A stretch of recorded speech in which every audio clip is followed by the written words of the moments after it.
Accident అయ్యి 24 గంటలు దాదాపు 36 గంటలు అవుతున్నది. ఆయన్నేమో తీవ్ర అనారోగ్యంతో పడున్నాడు హాస్పిటల్లో, రక్తవాంతులు చేసుకుంటున్నాడు. ఇప్పటి వరకు ఆ నిందితులు కూడా తీసుకురాలి. ఏమనంటే ఏసీపీగా ఆరోగ్యం బాగాలేదు, సెక్షన్ అది పెట్టినా ఇది పెట్టినా అని పోలీసులు చెప్తున్నారు. ఇట్లున్నది పరిస్థితి తెలంగాణలో. మేము చెప్తున్నాం, రేపటిలోగా వాడిని ధీరజ్ రెడ్డిని అరెస్ట్ చేయకపోతే రాష్ట్ర వ్యాప్తంగా ఉద్యమం చేస్తే రేపు మేము ఈ పోలీస్ స్టేషన్లను ముట్టడిస్తాం. ముందరనే చెప్తున్నాం, మీరు వాడిని అరెస్ట్ చేయకపోతే. ఇంత ఘోరంగా, ఇంత అచేతనంగా, ఇంత చేతగాని పోలీస్ వ్యవస్థను అయితే నేను మొట్టమొదటిసారి చూస్తున్నాను. ఎమ్మెల్యేలు పోయి కంప్లైంట్ ఇస్తే వాళ్ళ మీద ఉల్టా కేసు పెడతారు.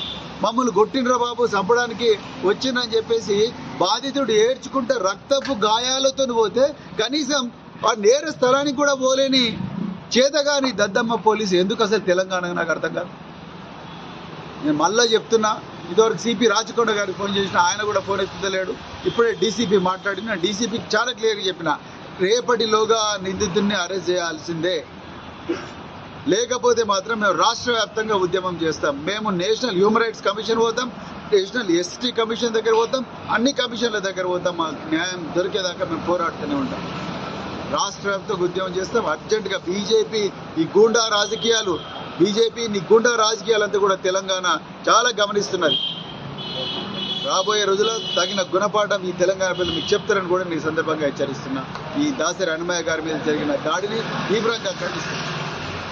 జై తెలంగాణ.